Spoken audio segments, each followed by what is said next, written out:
The following podcast is brought to you by the Station of the Cross. Thank you for listening.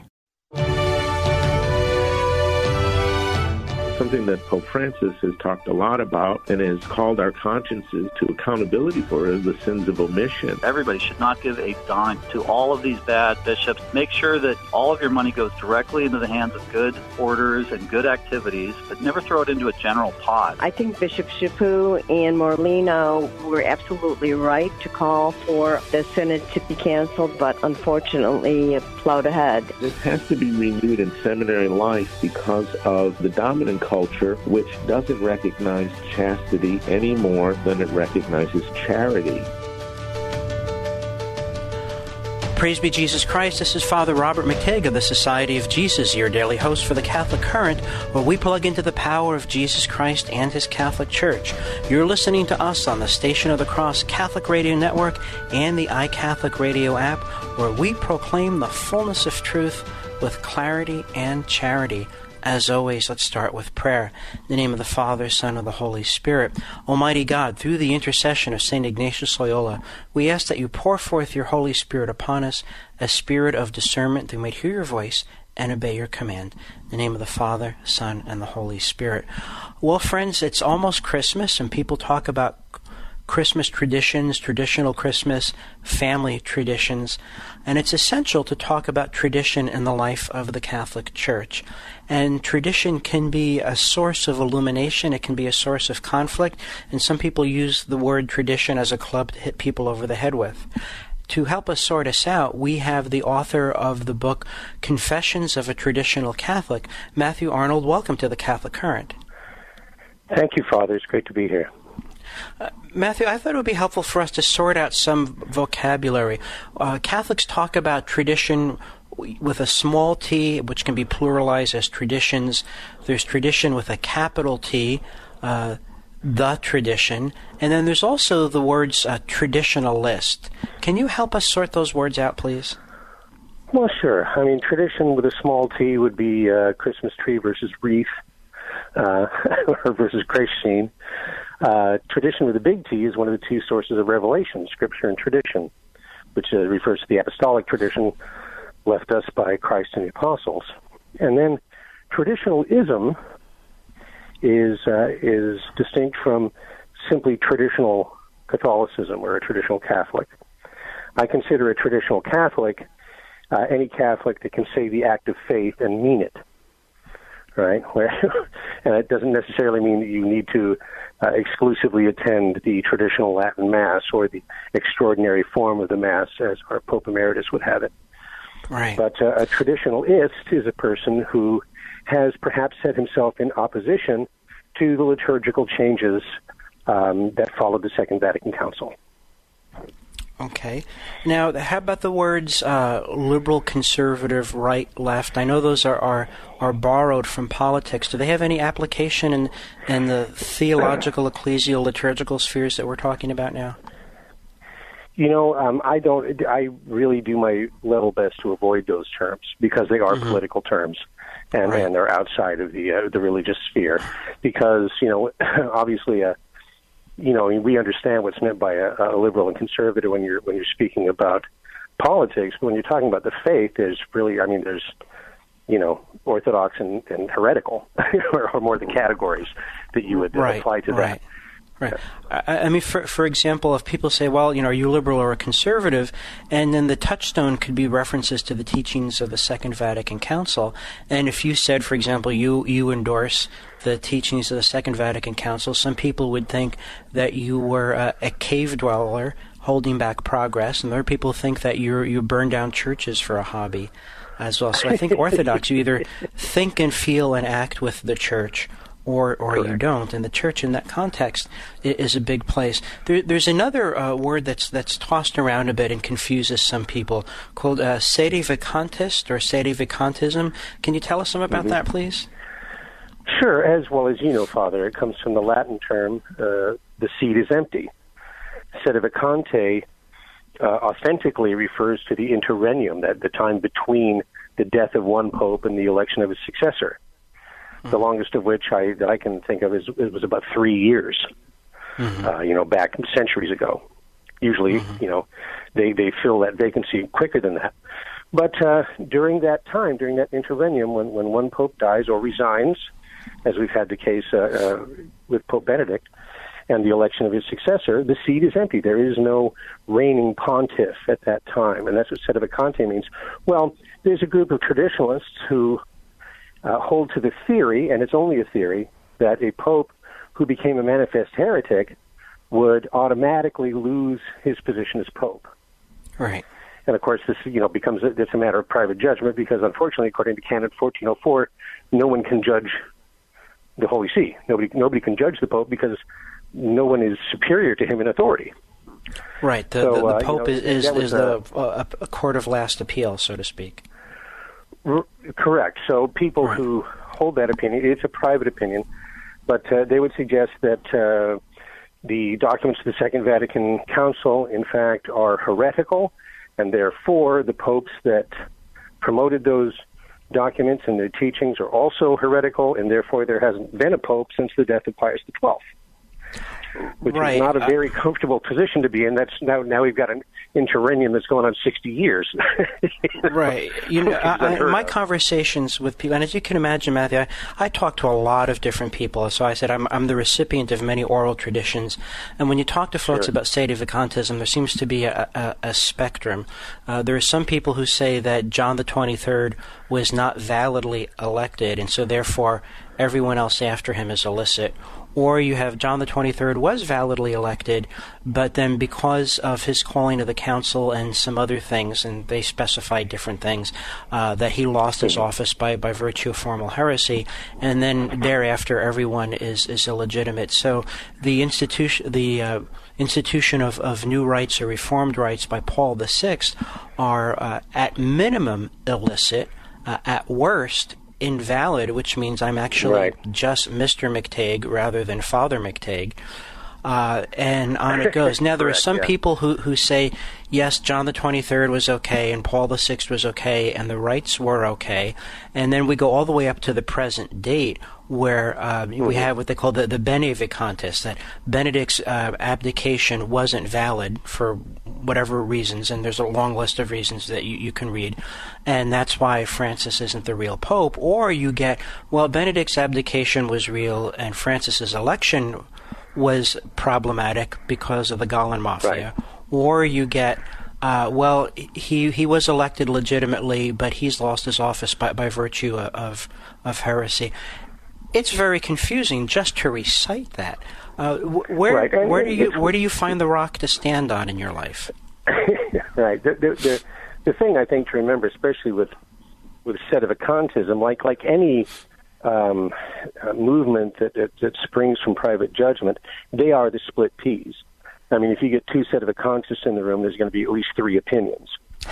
They're not unified on what it is, as you said. You just rattle off all of these different hypothetical scenarios that deprive the pontiff of his office. Well, clearly there's nothing set down in Scripture or tradition that suggests this. In fact, I think it wasn't until really the Reformation that you started seeing theologians kind of grappling more seriously with the hypothetical of what if you had a pope that was an open heretic. Right. Because of, it's like, what if you get a pope and he goes Lutheran? What do we do then? And so they were grappling. I think Vatican I pretty much shut the door on it because we know, what constitutes an infallible exercise of the papal authority. And the last time that was done was the Assumption of the Blessed Virgin Mary. Right. We certainly had lots and lots of authoritative teachings coming from the popes, but they are all, just in line with what's come before. Right. In your book, the exercise you of the extraordinary magisterium is just really rare. Right. Yes. In your book, you describe your, I guess, a series of conversions. It wasn't just, you got saved on a rainy Wednesday afternoon. What drove you out of what you call the diocesan structure to a more traditionalist community, and what brought you back? Well, it wasn't, let's be clear, it wasn't nostalgia for the old days because I didn't convert to Catholicism until 1996. Right. I got the sacramental Grand Slam. I was baptized, First Holy Communion, Confirmation, all in the same Easter Vigil Mass. And the Novus Ordo Missal was the only missal that I was acquainted with. As far as I was concerned, John Paul II was the first pope ever. And when it comes to guitar music, some of it was often supplied by me personally. So, I was just a regular Catholic guy. What drove me out of the quote-unquote diocesan structure was liturgical abuse. It just got more and more difficult to go to Mass on Sundays. There was kind of a change of administration at this little conservative, to use that term, parish where I had converted to Catholicism, and they brought in a lot of irregular practices. Mm-hmm. And, I went and spoke to them about it, and, of course, it didn't get anywhere. And then somebody, an acquaintance, said, there's an indult Mass. At the time, John Paul II had granted an indult for the celebration of the traditional Mass. And it was a couple of cities away, 40 minutes by freeway. But they said, if you go there, at least you know what you're going to get. And I went and fell in love with it. I mean, I really did. And I was concerned. Well, that sounds like a lot of stories I've heard from a variety of people where they cry out, "Where have you been all my life?" When we come back, we're going to continue our conversation with Matthew Arnold, author of the book Confessions of a Traditional Catholic. In the next segment, we're going to talk about who some of the players are, different communities supporting tradition in one manner, degree, or another. And we want you to be part of the conversation. Get on the line now to call us, 1-877-511-5483. Text us the same number, 1-877-511-5483. After the program, you can download the broadcast as podcast, either at thestationofthecross.com or at most major platforms, including iTunes, Spotify, and Stitcher. Stay with us. We'll be right back.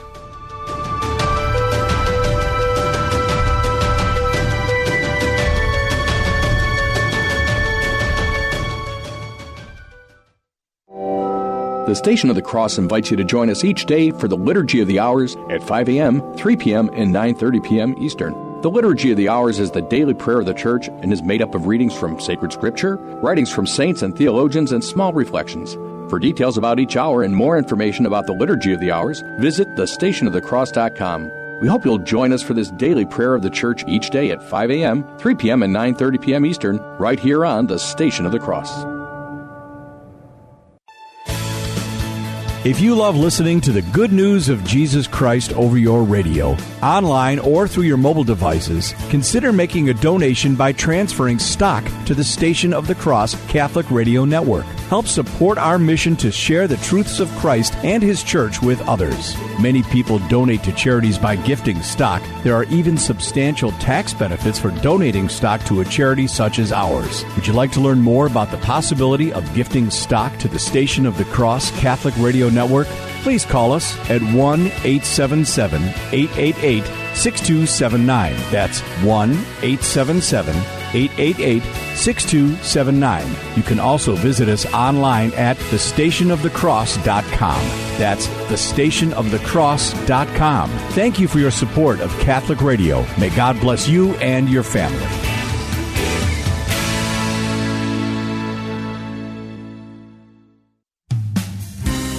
Keep up to date with the shows we bring you each day on the Station of the Cross by viewing our programming grid on our website or through our iCatholic Radio app. Just click the menu icon in the top left portion of our app and select the link to our programming grid.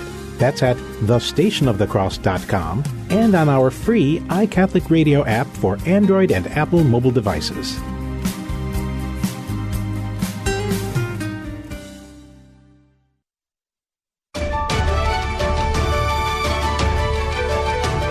You're listening to the Station of the Cross Catholic Radio Network. Call in to the Catholic Current this hour at 1-877-511-5483. Each morning, the Catholic Current sends out a short survey on the topic for today's show so that you can share your thoughts and any questions you might have. This is a great way to participate, especially if you aren't able to call in live. A few of the responses will be read over the air to add to the discussion, so make sure you sign up to receive our emailed survey at thestationofthecross.com. Praise be Jesus Christ. This is Father Robert McKeag of the Society of Jesus, your daily host for the Catholic Current, where we plug into the power of Jesus Christ and His Catholic Church. You're listening to us on the Station of the Cross Catholic Radio Network and the iCatholic Radio app, where we proclaim the fullness of truth with clarity and charity. Our guest today is Matthew Arnold, author of the book Confessions of a Traditional Catholic. At the top of the hour, we were sorting out different words like traditional, traditionalist, orthodox, heterodox, conservative, liberal. In this segment, we're going to look at some of the players, some of the major figures and organizations that have been arm wrestling about tradition for the past 50, going on 60 years now. Matthew, can you give us a quick summary of who was Archbishop Lefebvre and what is the Society of St. Pius X?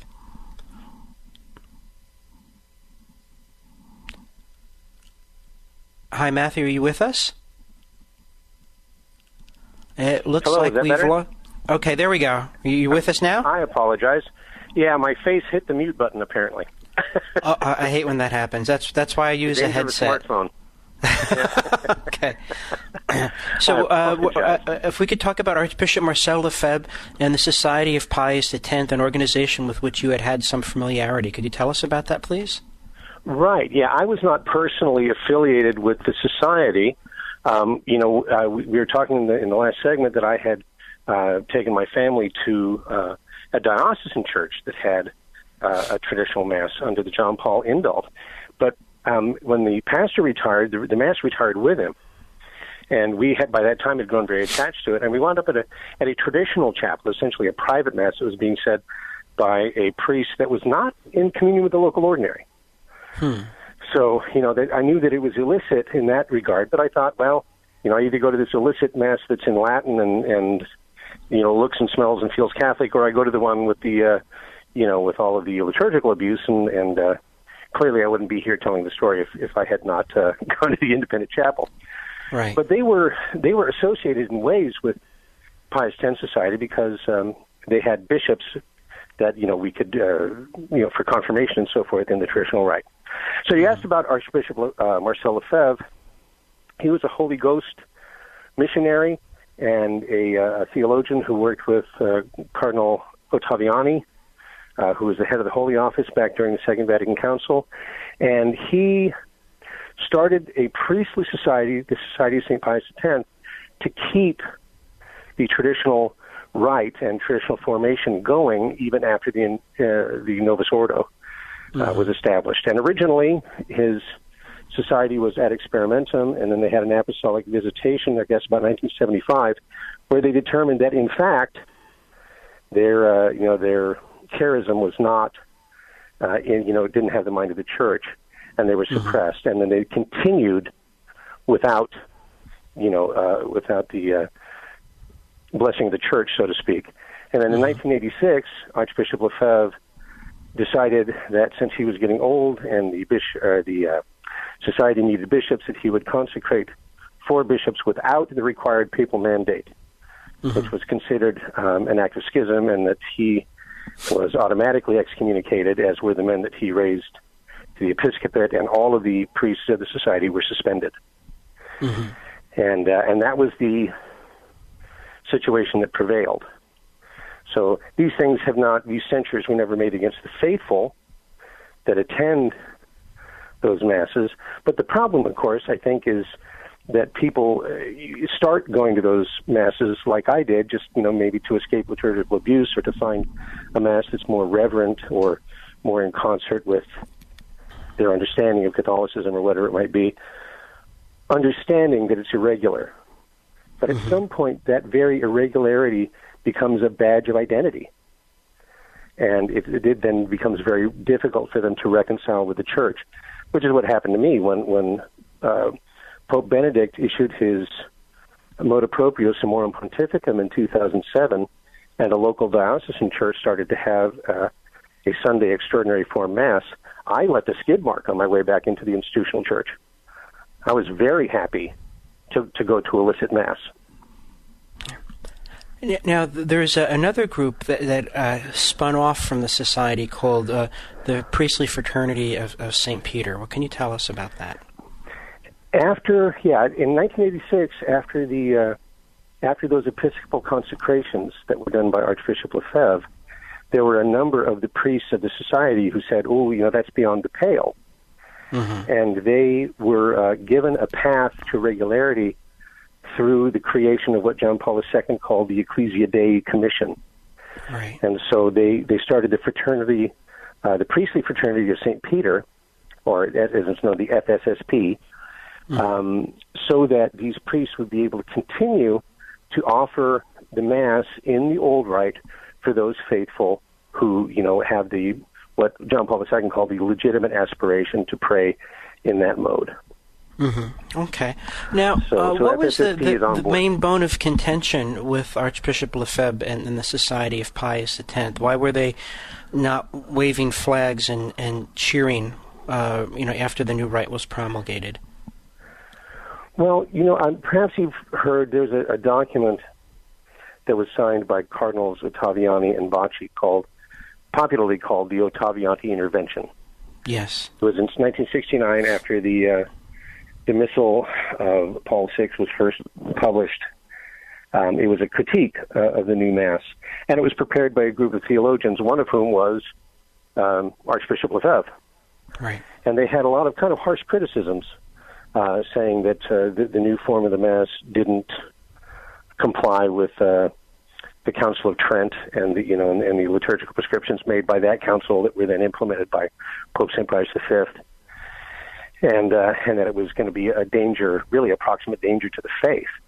Mm-hmm. Naturally, that was not, those concerns were not considered legitimate, although they did change a couple of definitions in the general instruction of the Roman Missal, I think, based on Cardinal Ottaviani's intervention. So in 1970, when it was promulgated, there were some definitions not in the rite itself, but in the general instruction. Okay. that were changed on that.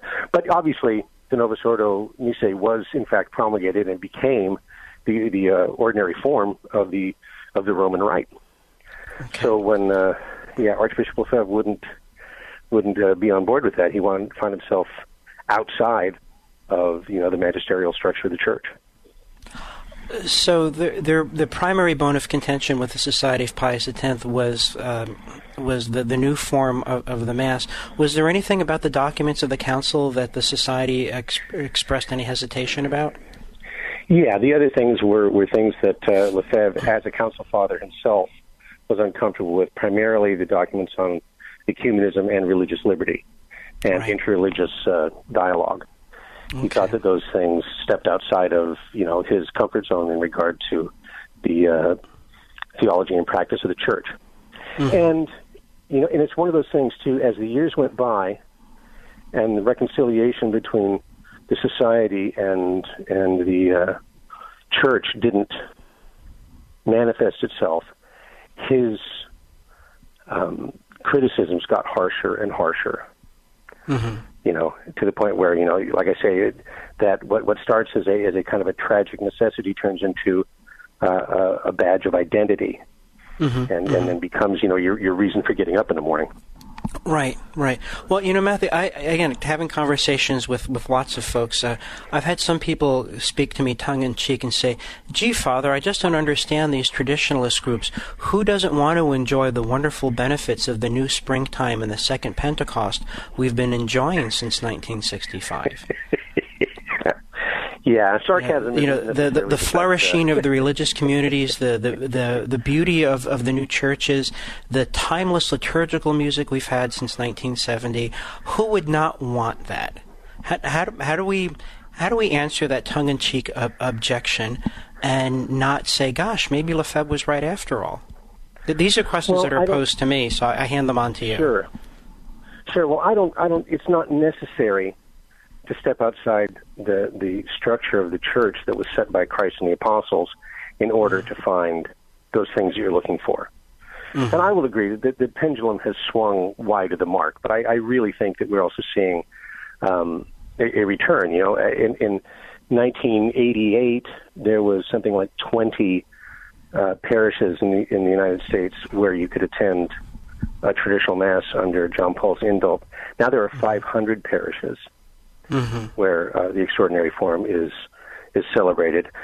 Most of them diocesan parishes, but many of them actually parishes that have an entirely traditional structure that are run by FSSP, where all the masses are traditional masses, and they have, and they celebrate the rest of the sacraments according to the books of 1962, as per Summorum Pontificum. So we can see that there's in a church where we have something like 28 or 30 Eastern rites, I think we can find room for two expressions of the one Roman rite without a whole lot of animus. Right, yes. And, I thought back to that number, 20 parishes offering the indult Mass in 1988 in the United States. Was that an example of the wide and generous application of the indult that John Paul had called for? Oh, sure, yeah. It's very clear that, and of course the traditionalists have in many ways been their own worst enemy on this, but yeah, there's been a lot of resistance from the episcopate in this country to, that return, because they're not, they don't want a whole bunch of people who are more Catholic than the Pope calling the rectory every other day. Can you tell us some more about what you mean by that, please? Sure. The squeaky wheel gets the grease, but people who are, bishops and pastors who are just trying to keep the lights on and the sacraments being celebrated and people ministered to, don't want to hear about the minutia of liturgical celebration every single day. Not that it's not important. I think it's immensely important, and it is, in my opinion, a first priority and needs to be. But at the same time, there are practical considerations too. It's balance that needs to happen. I don't think that bishops need to be afraid of traditional Catholics, and I don't think that traditional Catholics need to be afraid of the hierarchy. Right. I think that we need to work together as one big happy family and let these things work out. And the problem, of course, is that a lot of it's polemical. Good Pope Benedict gave us the axiom, the hermeneutic of continuity. Right. That the Second Vatican Council and its documents and its liturgy need to be interpreted, if you will, in light of the 20 centuries of church tradition that preceded them, and that you don't reinterpret 20 centuries of church tradition based on Vatican II. Right. So many people treat it like... Now, a lot of people have said that the church neither began nor ended in 1965.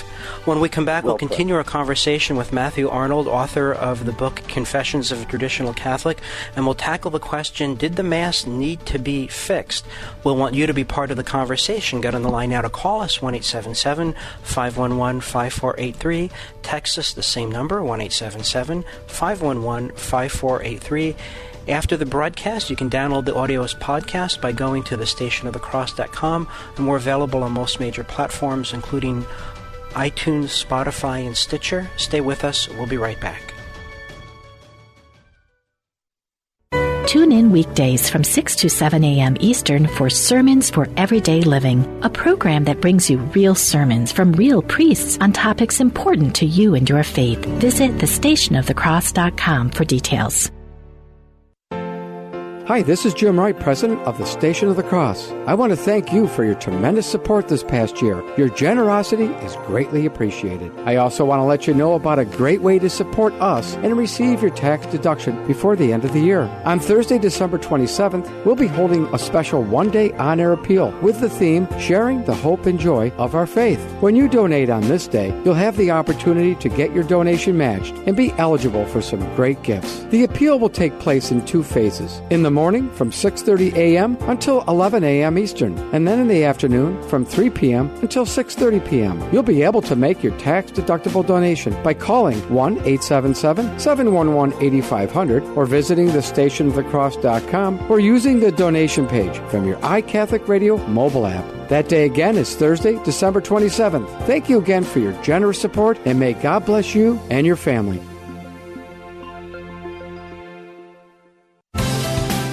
Do you ever wonder where God is in your suffering, or what His will is for you as you struggle in the faith? Each weekday from 10 to 11 a.m. Eastern, the Station of the Cross brings you Heart to Heart with Mother Miriam, a program to inspire you and offer solutions to many of life's challenges. Mother Miriam is a Catholic nun whose humor and holiness, along with years of theological training, bless all who are in need of encouragement and practical advice. Listen on your local Station of the Cross affiliate or on our free iCatholic Radio mobile app.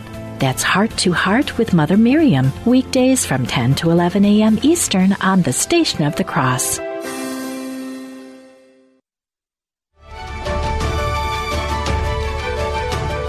You're listening to the Station of the Cross Catholic Radio Network. Call in to the Catholic Current this hour at 1-877-511-5483. Shortly after the show, visit our page for the Catholic Current at thestationofthecross.com. You'll find a link to today's episode page where you can view Father McTague's show resources and today's podcast. Praise be Jesus Christ. This is Father Robert McTague of the Society of Jesus, your daily host of the Catholic Current. We plug into the power of Jesus Christ and His Catholic Church. You're listening to us on the Station of the Cross Catholic Radio Network and the iCatholic Radio app, where we proclaim the fullness of truth with clarity and charity. We're talking with Matthew Arnold, author of the book Confessions of a Traditional Catholic. Since the top of the hour, we've been defining our terms. We've been looking at the difference between traditional, traditionalist, traditionalism, thrown in words like sede vacantis and bene vacantis. Later, we talked about who some of the players are: Archbishop Marcel Lefebvre, Cardinal Ottaviani, the Society of Pius X, the Priestly Fraternity of St. Peter. In this segment, we're going to tackle the question, did the Mass need to be fixed? Let me pose a question to you, Matthew, that was posed to me after observing a solemn high Mass in the Venerable Rites. Someone turned to me and said, "Father, did you walk away from that Mass saying, well, that was obviously broken and needed to be rescued from itself?" What prompted the call to reform? Even if we take it for granted that what we got isn't what was called for, what was it that was supposed to have been in need of fixing? For 100 years prior to the Second Vatican Council, the popes of Rome had been calling for, and this actually, ironically, this term goes back to Pope St. Pius X, and that is active participation of the lay faithful in the liturgy. Mm-hmm. They didn't want people just coming to Mass and like a spectator and praying their rosary while Mass happened up at the altar. Right. You know, it was Pius X who lowered the age to receive communion down to the age of reason. It was Pope St. Pius X who encouraged people to go to communion frequently. Mm-hmm. We have that precept of the Church that you must receive communion at least once in the year because so many people hardly ever receive communion. Right. You wouldn't think you needed to have that kind of injunction. Right. Right. So okay. as things went forward, and he actually kind of encouraged this liturgical movement. It started with the medievalists, of which I am one, by the way, mm-hmm. Who saw kind of a golden age in the liturgy of the Middle Ages. And they're saying we need to bring this back, that the people will make the liturgy the center of their lives, and that they're going, that the worship of God is going to be the important central point. But they're also going, by the time Vatican II rolls around, and the bishops of the world finally get together, that movement had kind of morphed into camps, and there were different ideas about how best to accomplish this active participation. Mm-hmm. And the council itself, in Sacrosanctum Concilium, they called for a number of things. That you could use the vernacular optionally, that you could, that lay people could, read the epistle, mm-hmm. for example, or act as cantors and so forth. So there was, they were also, and they reinstated the prayer of the faithful, which mm-hmm. was not done after the Council of Trent, and that was considered something that would have been appropriate at the time. Okay. It's funny in the traditional Mass, the priest says Dominus vobiscum, which is, and they answer cum spiritu tuo, and he says Oremus, which is the call to prayer, and everybody just sits down and they go straight to the offertory because the prayer of the faithful isn't there, right? Right.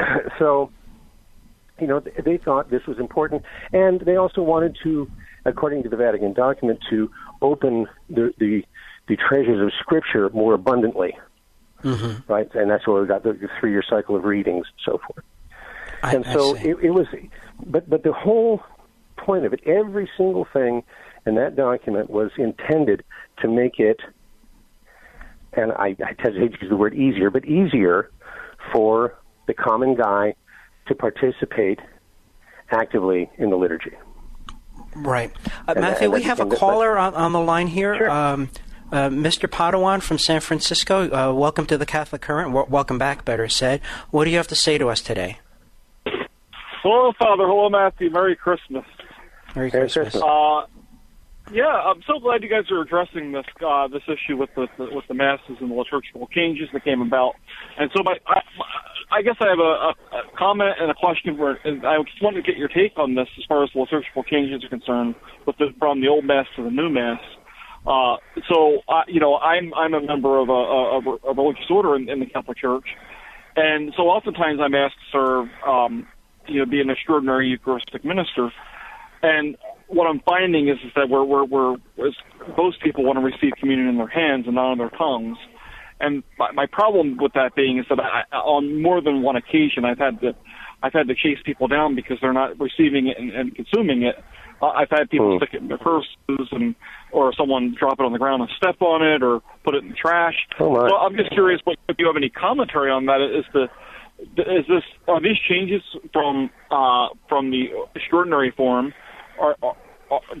Is that when giving Mass in the hand? Is that when that started?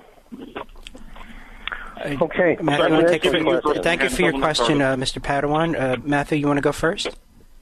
Yeah, real quick. It's certainly not in the documents of Vatican II, or I don't think, nor was it envisioned by the General Instruction of the Roman Missal of 1970. But it was like many of the changes that we come to take for granted, like the priest facing the people, for example, or the extraordinary ministers of Holy Communion to begin with, much less receiving communion in the hand. These are things, permissions, or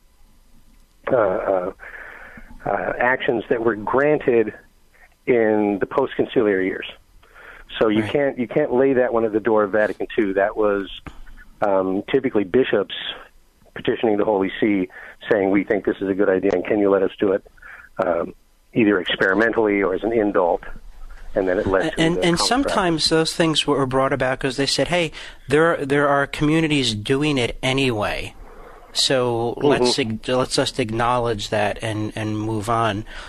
Communion in the hand was one of those, for example, and there's the tremendous amount of research about the history of it, how it came about in the United States. It's almost like reading a Dan Brown novel. But I would say anything that facilitates the profanation of Holy Communion, taking the sacred host in non-consecrated hands and putting it in your purse or anywhere but your own mouth, is horrifying. Well, that's not only is that horrifying. And no one intends that, and no one. No one recommends that at all. Matthew, are you familiar with the writings of Dr. Peter Kwasniewski, formerly of Wyoming Catholic College? He's blogging these days, and I don't read everything that he puts out, but I look at his stuff with interest. I actually quoted him in my book in regard to some things that Novus Ordo priests can do to make their celebration of the Mass conform more closely to the traditional rite without spending any money or learning any Latin or anything. There's lots of options, and you can go with option number 1 instead of option number 3, and have it be more consistent. Right, because he has an interesting point. He said there's a lot of discussion. He said, well, the new rite can be offered reverently, and that's certainly true. And there are things you can do. You can use Eucharistic prayer number 1. You could be ad orientem. You can put in some Latin that's easy to learn, the Sanctus Agnus Dei, etc. But he takes it another step. He says that reverence is not enough, and that people, for the sake of their souls and the good of their daily living, have to be more deeply immersed in the tradition received from the apostles and the saints who've gone before us. And for that reason alone, there should be a more, aggressive or progressive institution of the venerable rites rather than the new rites. What's your take on that? I'm very happy to see the extraordinary form rite growing in, popularity. I think a lot of young people are discovering it who have no bias. They don't have a dog in the fight, so to speak, and they just like it. I know we don't have a lot of time. I'm going to give you one quick anecdote. I teach RCIA at a local parish and have for a number of years now. And there was a whole family that came in. And the kids went to RCIC, and the parents went to RCIA, and they all came in except for one adult son.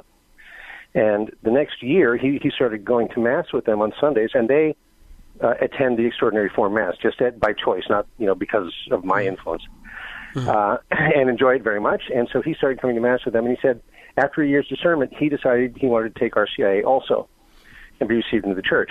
Unfortunately, because of his work schedule, he could neither make the morning Mass that has the little classes that they teach when they do the dismissals, and he couldn't make the Monday night classes for RCIA. And I agreed, with the permission of our pastor, to instruct him individually. But of course, there were some liturgies that he needed to attend, like the rite of acceptance and so forth, where you go before the bishop and that kind of thing. Right. And we went to the rite of acceptance, and I was his sponsor, as it turned out. He asked me if I would sponsor him, and I was happy to do so. And I took him to that Mass and realized he had never been to the Novus Ordo Missae. And I asked him, I said, what did you think of the Novus Ordo Mass? And he said, I liked it. It was good. I especially liked the 70s music. And here there is an Israelite in whom there is no guile. He referred to the liturgical music as 70s music, and of course that's the problem when you're wedded to the age, you become a widow in the next. Yes. The idea that new is better because it's new, or old is better because it's old, puts aside the principle of discernment. Matthew, we have another caller on the line. We have Don from Toronto. Don, welcome to the Catholic Current. What do you have to say to us today? Hi, thanks a lot. Thanks for taking the call. First off, I just want to wish you both a very Merry Christmas. Thank you. Thank you. I kind of struck by what you said about the initial purpose was to engage people, and yet I think it's today. You go to a lot of masses, people are really just sort of standing there, and I don't know if that's really worked. One thing I was wondering about, and I've been to a lot in Mass, and there's an awesome solemnness to it that speaks of a mystery and a sacredness beyond us and humans, and I find that really missing in the vernacular Mass. I'm wondering if they could maybe combine something, but there's something in there that's been lost. I wonder if the sacredness and the holiness of God and something greater than us and humanity. And I was just wondering though, what the effect was when the tabernacle was taken off the main altar, put in the side altar, and you go to many churches and you wonder physically. You have to go looking for Jesus. It's the Eucharistic version of what is our eyes, like in the Renaissance painters, is focused. And then when we walk into church, it's focused right at the front of the church, and we don't see Christ in the tabernacle. It's not the most important thing physically in the church. And Tom, we're coming up on a commercial, so we have to interrupt you. Okay. Matthew, what about that? The displacing of the tabernacle as one example. That wasn't intended by the council, was it? It's not in the documents anywhere? No, again, that's something that was in a later edition of the General Instruction of the Roman Missal, that the host should be reserved in a tabernacle in a chapel for that purpose. But then they also there's a whole litany of things that have to be observed in regard to that chapel and its placement, one of them being that it needs to be nobly decorated and so forth. And of course, some of these adjectives are open to interpretation, but it also needs to be visible. And again, a lot of times in the implementation, they've dropped the ball on the letter of what was intended. So yeah, I'm all for the traditional church structure and having the tabernacle on the altar, although I can see where in practice, after years of ad populum, we have to pick up the thread of the conversation right after the break. We want you to get on the line now, 1-877-511-5483. Text is the same number, 1-877-511-5483. After the show, you can download our audio as a podcast, either at thestationofthecross.com or most major platforms. Stay with us. We'll be right back.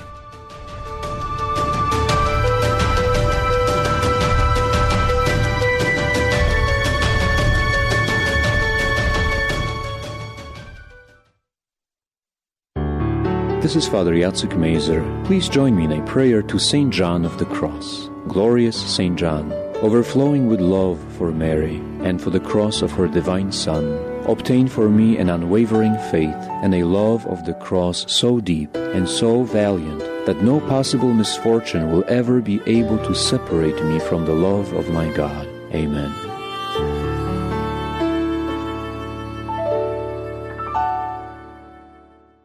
This is Franciscan Media's Saint of the Day for December 21st. Today we celebrate St. Peter Canisius. Blessed with many talents, today's saint is an excellent example of a scriptural person who develops those gifts for the sake of the Lord's work. Born in 1521, Peter became one of the most important figures of the Catholic Counter-Reformation in Germany. He is often called the second apostle of Germany, after St. Boniface. He taught in several universities and was instrumental in establishing many colleges and seminaries. As a young man, Peter joined the recently formed Society of Jesus. Following his ordination, he gained fame as a preacher.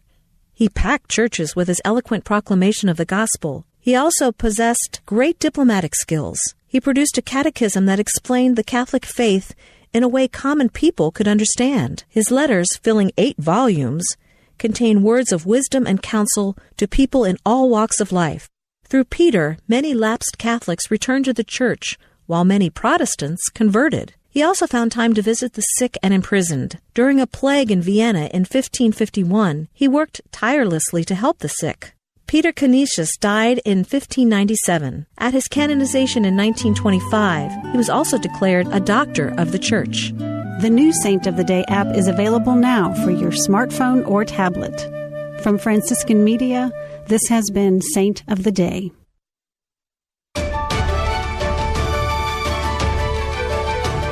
You're listening to the Station of the Cross Catholic Radio Network. Call in to the Catholic Current this hour at 1-877-511-5483. If you miss any portion of today's show or want to listen to any past episodes, click the podcast link under the Programs tab at the top of our homepage, thestationofthecross.com. Praise be Jesus Christ. This is Father Robert McTague of the Society of Jesus, your daily host for the Catholic Current, where we plug into the power of Jesus Christ and His Catholic Church. You're listening to us on the Station of the Cross Catholic Radio Network and the iCatholic Radio app, where we proclaim the fullness of truth with clarity and charity. Our guest today is Matthew Arnold, author of the book Confessions of a Traditional Catholic. Since the top of the hour, we've been talking about tradition and traditionalism. We've been talking about major players in the traditional movement, including Archbishop Marcel Lefebvre.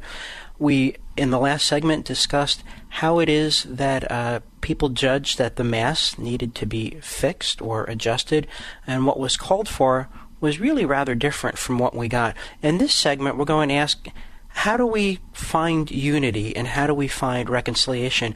Matthew, I think one of the most reliable ways of starting a fight among Catholics is to talk about the worship of God. Why is that? I'm sorry, Father, rephrase that, please, or say it again. I missed your... I said I think one of the most reliable ways to get Catholics to start hurling invective and throwing punches is to get them to talk about the worship of God. Why is that? Yeah, I don't talk about politics or religion, and actually I'm afraid this kind of embraces both of those things. Right. It's largely because I think we have such a great disruption in the lives of so many Catholics.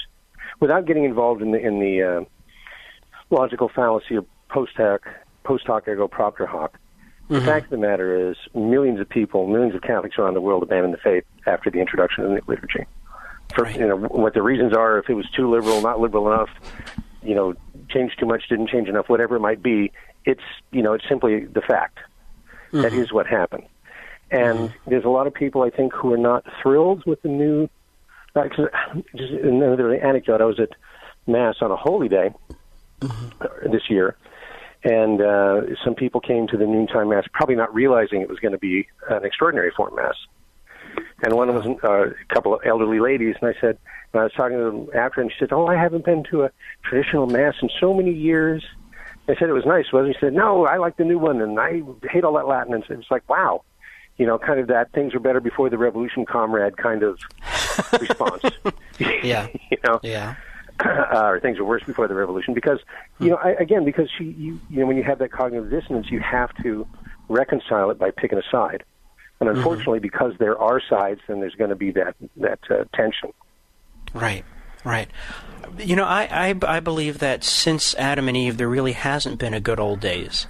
You always had fallen human beings. I was talking with an older Jesuit who said that when he was a boy, Father would be doing Mass in the Venerable Latin Rite, and he would begin the preface, and priests would come out and start distributing Holy Communion so people get out the door quicker. And I said, well, that's monstrous, regardless of what rubric or ordo you're following. And so I think if we're going to talk about tradition, no one of us is talking about turning back the clock to the good old days. But surely, would you agree, Matthew, that it's time to retrieve the best of the tradition, having been humbled by the mistakes of the last 50 years? Would you agree with that statement? I would, especially because when, to go back to the caller in the last segment, he's saying, why did they do this and why did they do that? Well, having gotten the mandate of the council, it then became a matter of prudential judgment as how to best proceed. Mm-hmm. And a lot of that is you can only judge it after you've done it. Mm-hmm. And of course, it's like you don't know what the cake tastes like until you taste it, and after that it's too late. Right. So, and I think that has everything to do with it, that we need to, let loose of the emotions a little bit and practice the virtues instead. Okay. And clearly, you're talking about a golden age. All you got to do is read the lives of the saints to disabuse yourself of that idea. Right. Well, let's do a little thought experiment. This is my philosophy professor and me coming out. Let's suppose that all the books for the Novus Ordo disappear tonight. We wake up tomorrow and there's nothing but the venerable rites offered to the faithful. What's lost? What treasures? What advances? What progress is lost by going back to the venerable rites? That's an excellent question. And I think that one of the first things that's going to happen is, or one of the first things I can say, one of the good things that came from the renewal or the restoration or the revolution or however you want to see it, is that the Catholics who remained in the church and stayed faithful have, by and large, had to embrace their faith more than just inherit it. Mm-hmm. Mm-hmm. Because of the conflict that was created. People have to look for answers, and they can't just be satisfied with, well, that's just the way we've always done it, so that's fine. Well, this isn't the way we've always done it, so what's different and why? Right. And that's given us a laity that's in many ways more informed, and that can't help but be a good thing. 2020 hindsight, would there have been a better way to accomplish that? It doesn't really matter because we only have what actually did happen. Right. Past is past and done is done, but I hope that we draw the right conclusions from the past 50 or 60 years. I was looking in France. The number of ordinations coming out of the traditional communities like the Fraternity of St. Peter, Institute of Christ the King, relative to the Novus Ordo dominant diocese, the traditional communities are producing vocations to the religious life and priesthood out of all proportion to their numbers relative to the population. What do you make of that?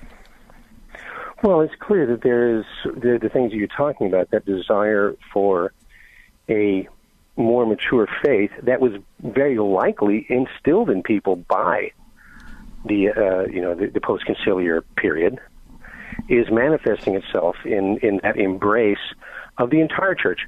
I don't want to know what happened in 1965 necessarily. I have a friend who plays the organ. He says, I like music from the 60s. And he says, the 1360s. And that's just it. As you said, the church didn't begin or end in 1965.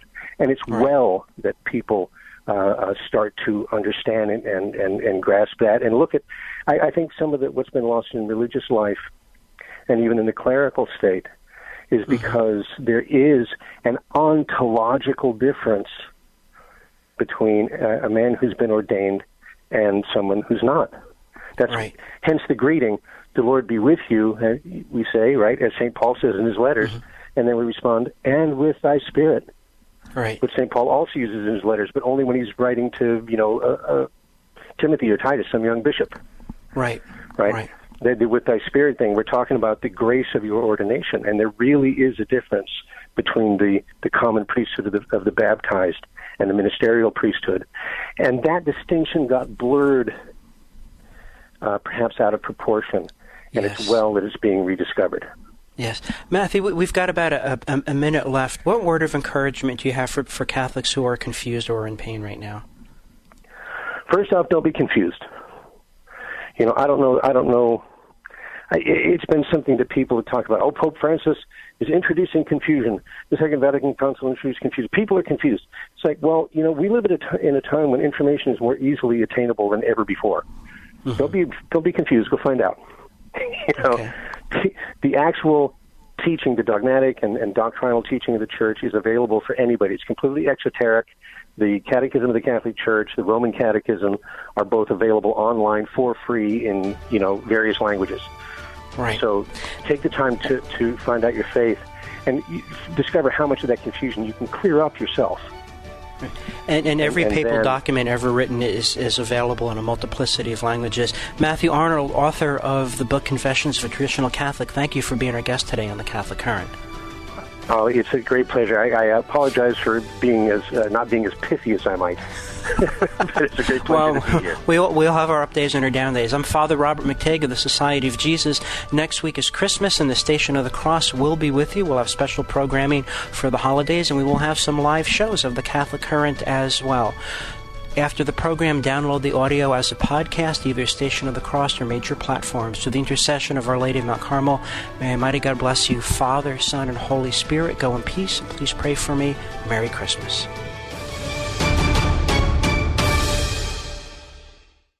Thank you for listening to this podcast brought to you by the Station of the Cross. The Station of the Cross is a listener-funded nonprofit organization. If this podcast has helped you in your spiritual journey, please consider making a donation. Donations can be made through our website, thestationofthecross.com, or by calling 1-877-888-6279. You can also donate right through our free iCatholic Radio mobile app. Thank you for listening to and supporting the Station of the Cross, proclaiming the fullness of truth with clarity and charity.